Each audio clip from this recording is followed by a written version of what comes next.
You're about to witness the mother of all bombs.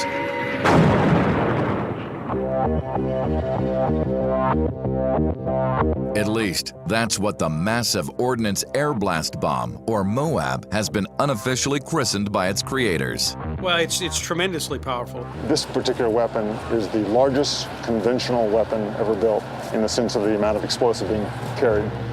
As the largest ever satellite-guided air-delivered weapon in history, the MOAB is big on firepower. This 30-foot monster weighs more than 21,000 pounds and carries close to 10 tons of H6 explosive.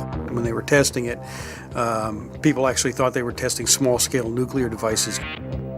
Pound for pound, this is less efficient than multiple smaller detonations.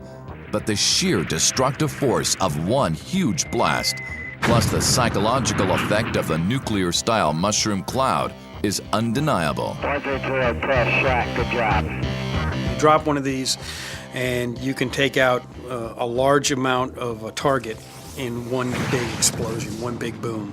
And that's what it does, and does very, very well. The psychological impact of the MOAB evolved directly from its 15,000-pound predecessor, the Blue 82. Used extensively in Vietnam, it was nicknamed the Daisy Cutter. The Daisy Cutter's primary mission was obstacle clearing in the jungles of Vietnam. For quick helipad areas, the Air Force would drop a Daisy Cutter, clear out the jungle area, helicopters could come in. And certainly a real weapon for anyone close by when it was dropped. But after that time, the Daisy Cutter evolved into more of a psychological weapon. The MOAB was first tested in full operational mode at Eglin Air Force Base on the 11th of March 2003, just 9 months after development began. It comes right out of the back of a C-130, like what you see here. Basically, the ramp drops, there's a platform inside, which is a standard type of a platform. The parachute drops out the back, pulls the platform and the bomb right out the back. The bomb separates from the platform and then falls on its way. Unlike the Daisy Cutter, the MOAB has a guidance system. During its flight of up to 3 nautical miles, GPS and internal gyroscopes guide the bomb toward the target, where it explodes just before impact. When the fuses hit the ground, the main charge here will go off before it actually impacts the ground. This airburst detonation vastly increases the weapon's destructive range.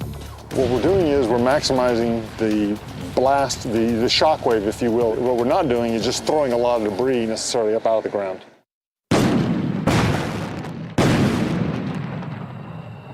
What happens is that an intense fireball is formed. And that's the first effect that you see in the blast, a tremendous fireball. That's followed by a pressure wave. Certainly if they're in close proximity, the pressure wave is enough to be lethal. If they're further away, it may be hearing loss, it may be some other internal organ damage. Despite its massive blast, though, it's the MOAB's power as an instrument of psychological warfare that has made it front-page news. It's changed the face of battle from the perspective that you don't necessarily have to go in and do precision munitions on a lot of these different areas. You can have these psychological effects.